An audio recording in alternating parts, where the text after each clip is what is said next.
আমাদের দেশে 51% নারী বাল্য বিবাহের শিকার।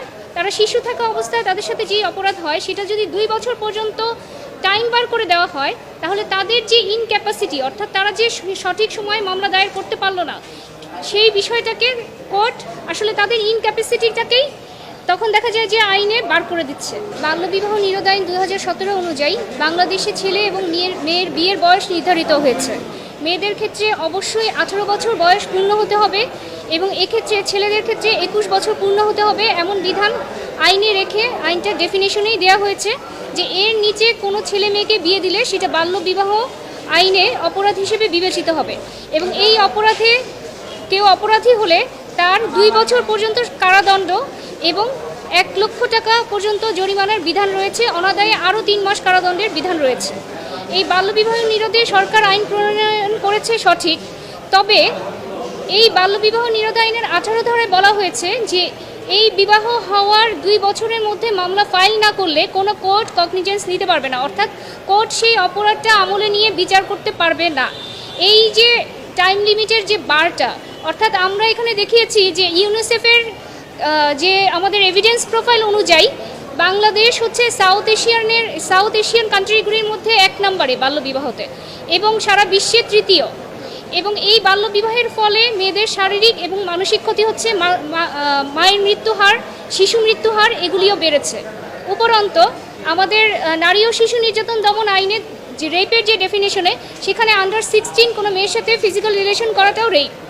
তো এই যে জটিলতাগুলো অ্যারাইজ করতেছে বাল্যবিবাহ থেকে, পরবর্তীতে যদি কোনো মেয়ে মামলা ফাইল করতে চায় তার 18 বছর পূর্ণ হওয়ার পরে অথবা সে পর্যাপ্ত সময়ের পরে, তো সেক্ষেত্রে যদি দেখা যায় 2 বছর পার হয়ে গেছে, তখন কিন্তু তিনি তার সাথে হওয়া বিচার চাইতে পারছেন না। বিষয়টাকে আমরা চ্যালেঞ্জ করে হাইকোর্টে রিট পিটিশন ফাইল করি। আজকে মাননীয় বিচারপতি কাজী জিনাত হক এবং মাননীয় বিচারপতি আইনুন নাহার সিদ্দিকার দ্বৈত বেঞ্চ শুনানি শেষে এই 18 ধারা অর্থাৎ বাল্যবিবাহ নিরোধ আইনের যে সময়সীমার বাধাটা, সেটা কেন অসাংবিধানিক ঘোষণা হবে না এই মর্মে রুল ইস্যু করেন। এটা আমি নিজেই চ্যালেঞ্জ করেছি এবং এর মূল বিবাদী হচ্ছে মিনিস্ট্রি অফ ল এবং ministry of women and child affairs.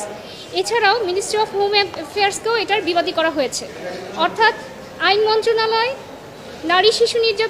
নারী শিশু মন্ত্রণালয় এবং স্বরাষ্ট্র মন্ত্রণালয়কে এখানে বিবাদী করা হয়েছে।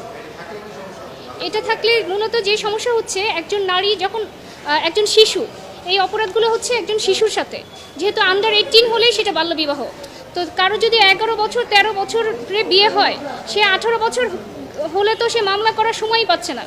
এমনকি হতে পারে যে এই অপরাধগুলোতে আসলে সাধারণত লুকিয়ে গোপনে করা হয় এবং বাল্যবিবাহের ফলে অনেকে রেজিস্ট্রেশনও করে না, পরবর্তীতে সেই নারীকেও অস্বীকার করে, সেই বাচ্চাকেও অস্বীকার করে, যেগুলো নিয়ে তাকে পরবর্তীতে কোর্টে এই বাচ্চার পিতৃ পরিচয় নিয়েও ঘুরতে হয়, তার নিজের স্ত্রীর অধিকার নিয়েও ঘুরতে হয়। এবং আমাদের দেশে 51% নারী বাল্যবিবাহের শিকার।